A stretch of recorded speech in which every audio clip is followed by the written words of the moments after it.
Hello everyone. Teacher academy में आप लोग का स्वागत है। आज हम लोग देखेंगे क्लास 3 लेसन नंबर 11 यहाँ से वहाँ। यहाँ से वहाँ यह मूल रूप से यातायात पर आधारित चैप्टर है, जिसमें रेलगाड़ी पर एक समझाया हुआ है, एक कविता दी हुई है और इस कविता के माध्यम से देखते हैं कि कोई भी रेलगाड़ी कैसे काम करती थी, कैसे छुक छुक गाड़ी होती थी। लेकिन मूल रूप से यातायात को देखना हम लोग को। जैसे दिल्ली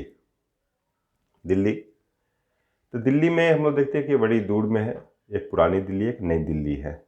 तो दिल्ली बड़ी दूर में है, तो इसलिए वहाँ पर जो सुविधा है और हमारी राजधानी भी है, थोड़ा सा अलग है। तो दिल्ली में अधिकतर लोग करते क्या है, बस से जाते हैं। फिर आगे चल के वहाँ मेट्रो की सुविधा स्टार्ट हुई, तो यह मेट्रो है, दिल्ली मेट्रो, और उसके द्वारा यहाँ से वहाँ लोग जाते हैं। मेट्रो जो है वह दो प्रकार से चलती है, एक कुछ अंडरग्राउंड कहीं कहीं पे और अधिकतर जगह ऊपर पुल पे चलती है।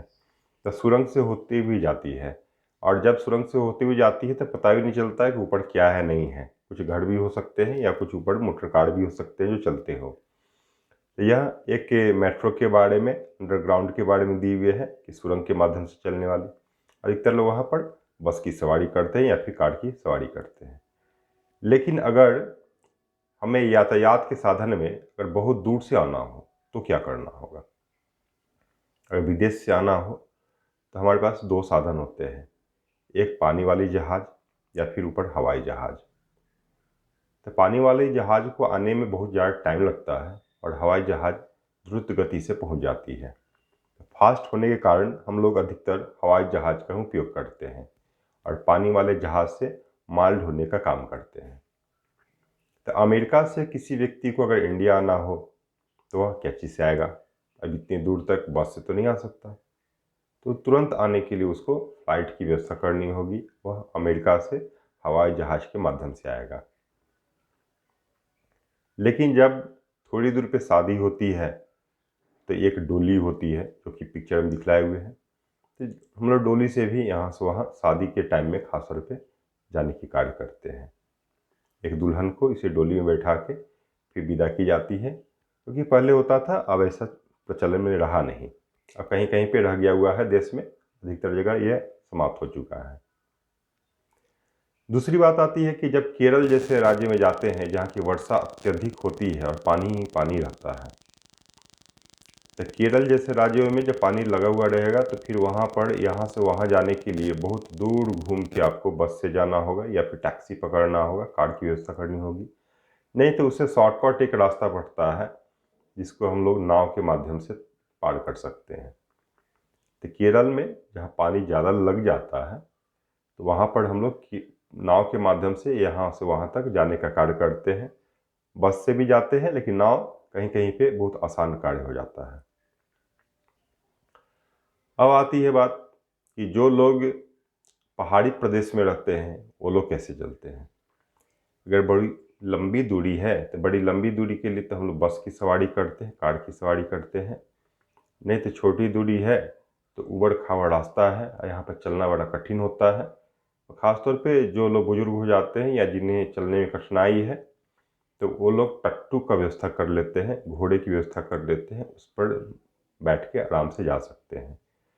नहीं तो जो सक्षम है, जैसे छोटे बच्चे हैं, तो वो तो आराम से कूदते हुए पहुंच जाते हैं, मौज करते पहुंच जाते हैं।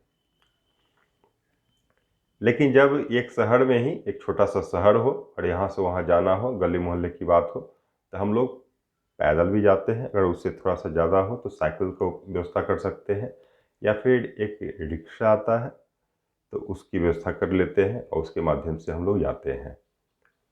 तो जितनी दूरी उसके हिसाब से। लेकिन गांव में अभी भी बहुत जगह यह सुविधा नहीं है कि वहाँ पे बस चलती हो या फिर इस तरह से बहुत सारी गाड़ी चलती हो। अभी कुछ कुछ गांव हमारे पूरे भारत में हैं जहाँ अगर आपको जाना है तो रेलवे स्टेशन से जब उतरते हैं तो फिर वहाँ पर आपको अपनी कोई बैलगाड़ी मंगानी पड़ती है, वहाँ से आपको जाना पड़ता है। अभी भी कुछ कुछ गांव हैं ऐसे, बहुत सारे गांव अभी से अछूते हो गए हैं, फिर भी है। यहाँ पर हम लोग ये भी देखते हैं कि जानवरों की देखभाल तथा उसके प्रति जुड़ाव हो, तो कक्षा में अगर चर्चा करते हैं हम लोग, देखते हैं कि कैसे ये जानवर हमारे सपोर्ट में रहते हैं। जैसे कि यहाँ बैलगाड़ी की बात हो गई, या फिर यहाँ पर हम लोग टट्टू की बात किए, घोड़े की बात किए, तो ये जानवरों से एक लगाव दिखलाता है कि जानवर हमारे कितने काम के होते हैं। हम लोग कहीं भी जाते हैं तो देखते हैं कि कैसे जाना होता है, और इससे जाने के क्रम में उनको यातायात के कुछ नियम है उसको भी जानकारी रखना चाहिए। तो यातायात के नियम सिखलाने के लिए जब हम लोग कार की व्यवस्था करते हैं, या फिर बस की व्यवस्था करते हैं, या फिर अगर फ्लाइट की व्यवस्था करते हैं, ट्रेन की व्यवस्था करते हैं, तो क्या क्या सतर्कता बरतना चाहिए, प्लेन पर बैठने के बाद क्या करना चाहिए, बेल्ट लगाना चाहिए, इमरजेंसी मास्क लगाना चाहिए, अगर हम लोग कार पर बैठते हैं तो बेल्ट लगाना चाहिए, अगर बस पर बैठते हैं तो प्रॉपर में बैठे, अपने दूसरे से सामान नहीं ले। इन सभी बातों को भी बच्चों को जानना चाहिए। जब बच्चे साइकिल चलाते हैं, फिर वहाँ पर उनको भी पता होना चाहिए कि बाएं से चलना है, दाएं से नहीं चलना है, कैसे ओवरटेक करना है। तो बच्चों ने कई वाहनों को या तो वास्तव में या किताबों, फिल्मों आदि में देखा होगा। ये सभी अनुभव बच्चों से चर्चा करने में मदद कर सकते हैं। उनका अनुभव रहता है कि वो तो या तो वास्तविक जीवन में देखे होंगे, या किताब या फिल्म में देखे होंगे। जरूरी नहीं कि हर तरह के वाहन का उपयोग किए ही होंगे। उनके संदर्भ के अनुसार गतिविधि कराए, जिससे कि सफ़र के दौरान वे अपनी सुरक्षा सुनिश्चित कर पाएँ। जब बच्चे को बताते हैं कि कैसे सुरक्षित रहोगे, कैसे सुरक्षा करना चाहिए, क्या करना है, क्या नहीं करना है।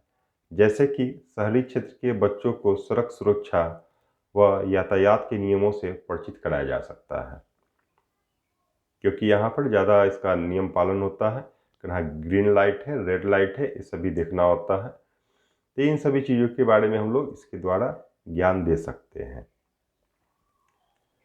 हम लोग क्या देखते हैं कि क्या ये सभी वाहन केवल हमारे आने जाने के काम में आते हैं।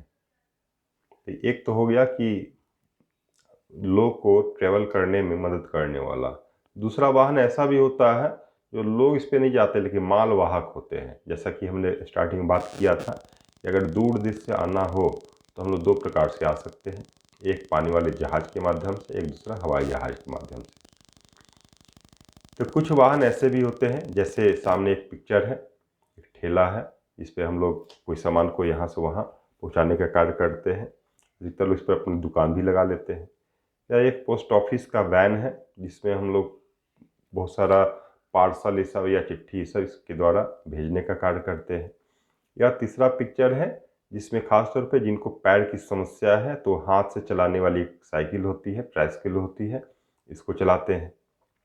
फिर नीचे है, तो यह ऐसा है कि जिसमें हम लोग कहीं यात्रा नहीं करते हैं, लेकिन मूल रूप से यह खेतों में काम करते हैं, ट्रैक्टर है। यह अलग अलग वाहन है। फिर यहाँ पर हम लोग देखते हैं डबल डेकर बस। तो डबल डेकर बस जो है खासतौर पर मुंबई में चला करता था। फिर डबल डेकर बस, इसके बारे में बच्चे जाने कि इस तरह के बस भी होते हैं जो 2 मंजिल वाली हो। फिर यहाँ देखते हैं कि एम्बुलेंस है, तो एम्बुलेंस को कैसे पहचानेंगे, ये एम्बुलेंस क्या करता है। जब हम लोग को कहीं पे जाना हो, जब बीमार हो, तो उस पर एक सपोर्टिंग लाइफ का भी रहता है। तो इसके बारे में अलग अलग जानना कि हाँ कौन कौन सा हमारा साधन होता है जिस पे हम लोग जा सकते हैं, कौन कौन सा साधन होता है जो केवल आने जाने का कार्य नहीं होता है, उसके अलावा सामान ढोने का भी कार्य होता है, और साथ में कुछ इमरजेंसी वर्क भी होता है जो आम जन के लिए नहीं होके कुछ स्पेशल केस में उसका उपयोग किया जाता है। बड़ों से प्राप्त जानकारी पर आधारित चर्चा बच्चों को वाहनों में आए बदलावों को समझने में सहायता करेगी। किताब में बुजुर्गों, नाना नानी, दादा दादी से इसलिए बार बार पूछने को कहा गया है ताकि उस समय के और अभी के बीच के अंतर को बच्चे पहचान सकें। हमारे दादा दादी या नाना नानी जो होते हैं बड़े बुजुर्ग होते हैं, तो उनका एज और हमारे एज में बहुत डिफरेंस है, और इस एज में बहुत बदलाव हुआ। तो पहले के लोग कैसे करते थे, कैसे जाते थे, अगर उनसे बात करते हैं तो उनको पता रहता कि हाँ कैसे कैसे आगे चल के बदलाव हुआ। नहीं तो बहुत सारे अगर छोटे बच्चे हैं तो यही समझें कि हाँ ये डायरेक्ट यही होता ही था, लेकिन ऐसा नहीं होता था। जैसे मेट्रो है, तो मेट्रो बहुत पहले का नहीं है, कुछ साल पहले ही स्टार्ट किया गया। बच्चे इस तरह की जब अलग अलग गाड़ी को बनाते हैं, खेल खेल में हम लोग सीखते हैं कि हाँ किसका आवाज़ है, और उसके द्वारा पहचान भी जाते हैं। साथ में ये भी देखते हैं, जैसे यहाँ पर देखिए इस पिक्चर में दिखलाया गया है कि मल्टी स्टोरेज बिल्डिंग जहाँ पे रहती है, या ऐसे भी कहीं भी जब आग लगती है तो एक दमकल की सवारी आती है जो पानी भरे भी रहता है, और उसमें एक इक्विपमेंट्स होता है, एक औजार होता है जिसके द्वारा हम लोग ऊंचाई तक पहुंच सकते हैं उसको बुताने का। साथ में यहाँ देखिए पुलिस की गाड़ी भी खड़ी है, ताकि किसी प्रकार से कुछ प्रॉब्लम हो तो व्यवस्था को संभाल सके। फिर साथ में यहाँ पर एक एम्बुलेंस भी खड़ी है, ताकि कोई व्यक्ति अगर घायल हो गया हो, किसी जख्मी हो गया हो, तो फिर उसको हॉस्पिटल तक पहुँचाया जा सके। तो तीनों आपको दिखलाया गया है कि किस तरह से हमारे मदद करते हैं। यह यातायात के साधन में नहीं आके हमारे एक विशेष साधन में आते हैं, जिसमें हम लोग केवल आने जाने का कार्य नहीं करते हैं, विशेष रूप से सुविधा प्रदान करते हैं। चित्र की मदद से आपातकालीन स्थिति पर चर्चा की शुरुआत की जा सकती है। वही आपातकालीन वाला ये दिया हुआ है कि आपातकाल जब आया, जब आग लग गई बिल्डिंग में, तो कैसे उसको बुताने का काम हुआ, उसमें कौन कौन सा हमारा मदद करता है, हमको किसको बुलाना चाहिए, पहले दमकल को बुलाना चाहिए, पुलिस को इन्फॉर्म करनी चाहिए, एम्बुलेंस को भी बुलानी चाहिए। तो ये सब चीज़ हमारा आपातकालीन व्यवस्था के लिए है। यहाँ पर पिक्चर को जोड़ के आप लोग बना सकते हैं। एक दृष्टि में तो मुझे देखने में लग रहा कि यह हाथी का फोटो है, हाथी का ही चित्र है। इसको अगर अरेंज कर दिया जाए, रीअरेंज, तो फिर हाथी ही दिखेगा। तो यह हमारे अलग अलग पुराने ज़माने में हाथी भी हमारे यातायात के साधन हुआ करते थे। अभी भी जो पहाड़ी इलाका है तो वहाँ पर भी माल ढोने के लिए या बड़े बड़े सिल्ला को, लकड़ी के सिल्ला को ढोने के लिए अभी भी हाथी कार्य करते हैं। ये हमारे यातायात के साधन रहे हैं, और इस चैप्टर के माध्यम से हम लोग बच्चे को यातायात के बारे में समझा सकते हैं।